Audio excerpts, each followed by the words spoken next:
اس video میں ہم سبق ذرا فون کر لوں کی پڑھائی کریں گے۔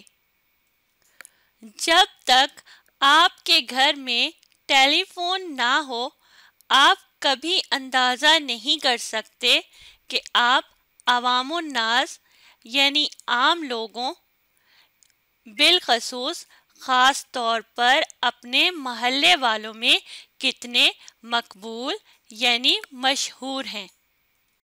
ہمیں بھی اس کا پتہ اس وقت چلا جب ہم پچھلے دنوں بیمار ہو کر صاحب فراش ہوئے، یعنی اتنے بیمار ہوئے کہ بستر سے اٹھ نہ سکے۔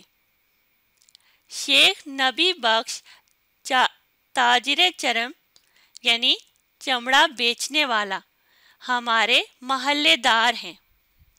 ان سے الیک سلیک ہے، جان پہچان ہے۔ گاڑی چھننے والی یعنی گہری دوستی والی کوئی بات نہیں۔ ہمیں ان کے حسن اخلاق کا بھی اندازہ نہ تھا۔ ہمارے بیمار ہونے کے بعد سب سے پہلے وہی تشریف لائے، ہماری پٹی سے یعنی بستر کے کنارے سے لگ کر بیٹھ گئے۔ تعزیت یعنی افسوس کرنے والوں کا منہ بنایا اور پوچھا کیا شکایت ہے؟ ہم نے کہا آپ سے ہمیں کوئی شکایت نہیں، واللہ یعنی یقیناً نہیں۔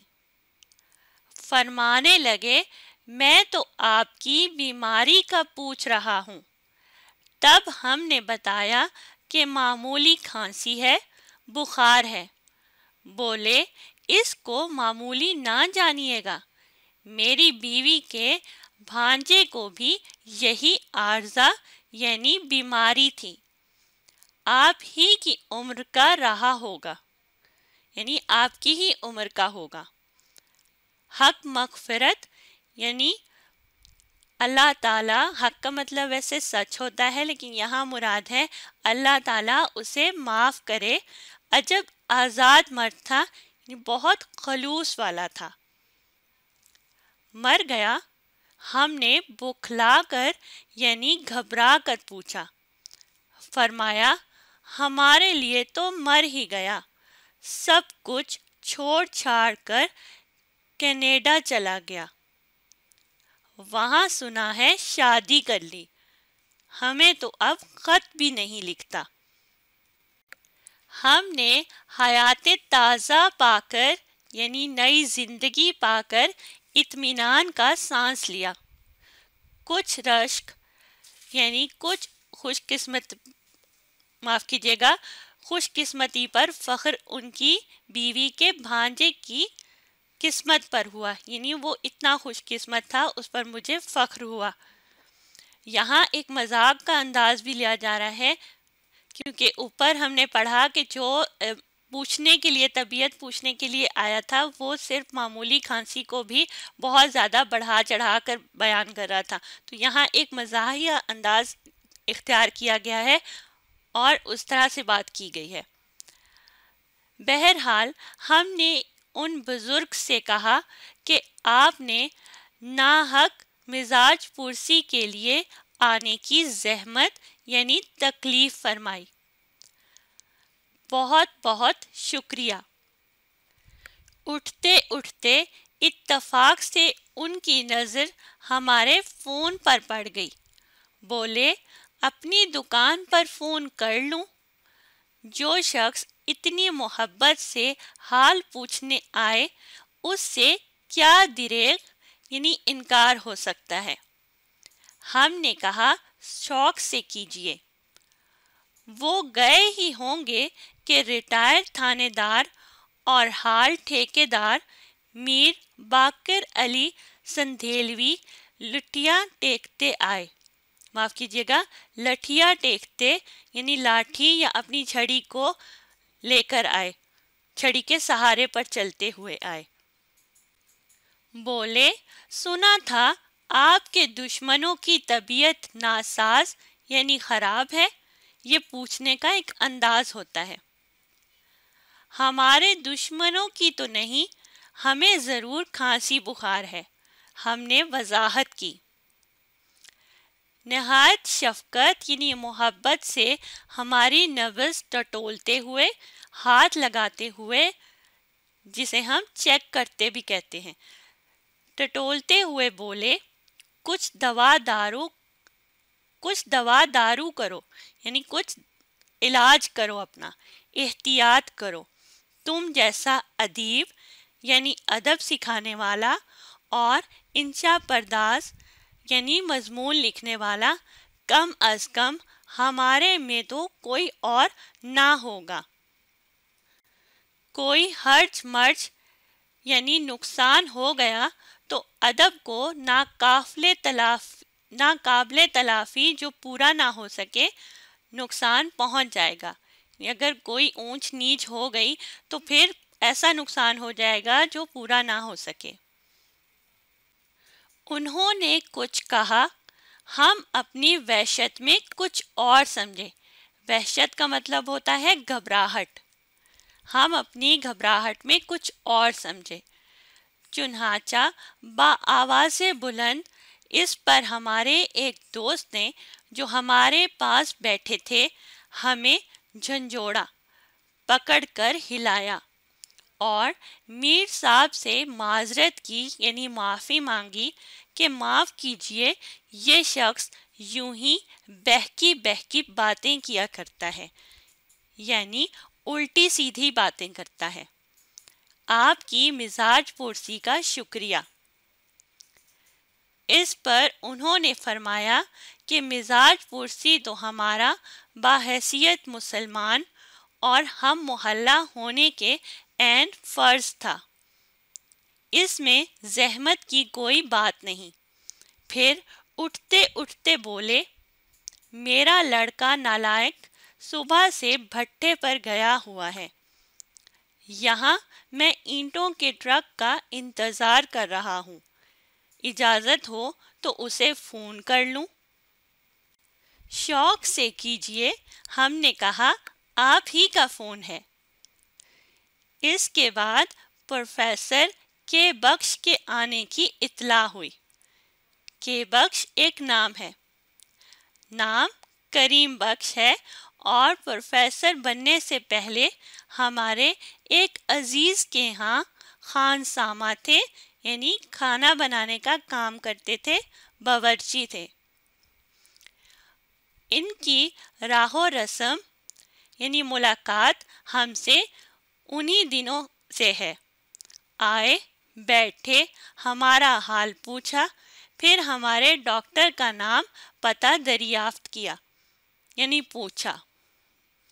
اس کے بعد تشخیص کی، پہچانا کہ ہمیں کیا بیماری ہے، اور کہا تمہارے جسم میں شکر کی کمی ہے اور گلا خراب ہے۔ اپنے مجربات یعنی آزمائی ہوئی دواؤں میں سے بھی ایک چیز بھیجنے کا وعدہ کیا جو مینڈک کی چربی، گندھک اور لال بیگ کے انڈوں سے بنتی ہے اور الو کے مغز کے ساتھ نہار منہ یعنی کچھ کھائے پیے بغیر کھانی پڑتی ہے۔ یعنی انہوں نے ایک نسخہ بتایا بیماری سے کے علاج کے لیے۔ یہ ایک مزاحیہ انداز میں لکھا ہوا مضمون ہے اور اس سے ہمیں مزاح کا ایک عنصر نظر آ رہا ہے۔ یہ بھی اٹھتے ہوئے ٹیلی فون پر ایک جگہ آرڈر دے گئے۔ ہم تو لوگوں کے اخلاق کریمانہ کا مطلب ہوتا ہے جس اچھے اخلاق سے وہ ہمیں مل رہے تھے کہ ممنون شکر گزار ہوتے رہ گئے۔ ہمارے بھائی نے ہمارے نہ کرتے ہوئے بھی کمرے میں نوٹس لگا دیا کہ جو صاحبان مزاج پرسی کو آئیں وہ فون کو ہاتھ نہ لگائیں، اور جو فون کرنے آئیں وہ مزاج نہ دریافت کریں۔ ایک مرچنٹ کا نمبر، مرچنٹ کا مطلب ہوتا ہے تاجر، کا نمبر کچھ ایسا ہے کہ اس کے اور ہمارے فون نمبر میں فقط یعنی صرف ایک عدد کا فرق ہے۔ ہمیں اکثر فرمائشیں اس قسم کی آتی ہیں کہ 15 سیر لڈو بھیج دیجئے اور ایک ٹوکرا بالو شاہیوں کا بھی، اصلی گھی کا، پہلے کی طرح چربی میں تل کر نہ بھیج دیجئے گا۔ ایک بار ان حلوہ مرچنٹ صاحب سے ہماری ملاقات بھی ہوئی۔ انہوں نے بتایا کہ اکثر مشاعروں کے لیے غزلوں کی فرمائش ان سے کی جاتی ہے اور رسالے والے تو ہمیشہ سر رہتے ہیں، یعنی ہمیشہ پیچھے بڑے رہتے ہیں کہ آپ کی نگارشات یعنی لکھی ہوئی چیزوں کا انتظار ہے۔ سال نامہ نکل رہا ہے، یعنی رسالہ جو سال کے بعد نکلتا ہے اسے کہتے ہیں سال نامہ، جلدی کیجئے۔ بعض لوگ صبر والے ہوتے ہیں، ہمیں سواری رانگ نمبر کہنے کی مہلت یعنی وقت مل جاتا ہے، لیکن بعضوں کو جلدی بھی ہوتی ہے۔ ایسے ہی ایک صاحب کا کل فون آیا، لکھیے 4 چھولداریاں یعنی چھوٹے خیمے۔ ہم نے عرض کیا معاف فرمائیے، بات کاٹ کر بولے باتوں کا وقت نہیں، لکھتے جائیے۔ 12 ڈنر سیٹ اچھے ہوں، پہلے کی طرح پھٹیچر یعنی خراب نہ ہوں۔ ہم نے پھر کھنکار کر کہا، یعنی گلا صاف کرنے کی آواز کو کہتے ہیں کھنکار کر۔ اجی سنیے تو، درشتی سے بولے یعنی سختی سے بولے 4 چاندنیاں۔ چاندنی ویسے تو چاند کی روشنی کو کہتے ہیں، لیکن یہاں اس کا مطلب ہے سفید چادر۔ 4 چاندنیاں بھی ڈال دیجئے، صاف ہوں، سالن گیری نہیں چاہیے، یعنی ایسی نہیں چاہیے جن پر سالن گرا ہو، ہمارا پیسہ حلال کا پیسہ ہے۔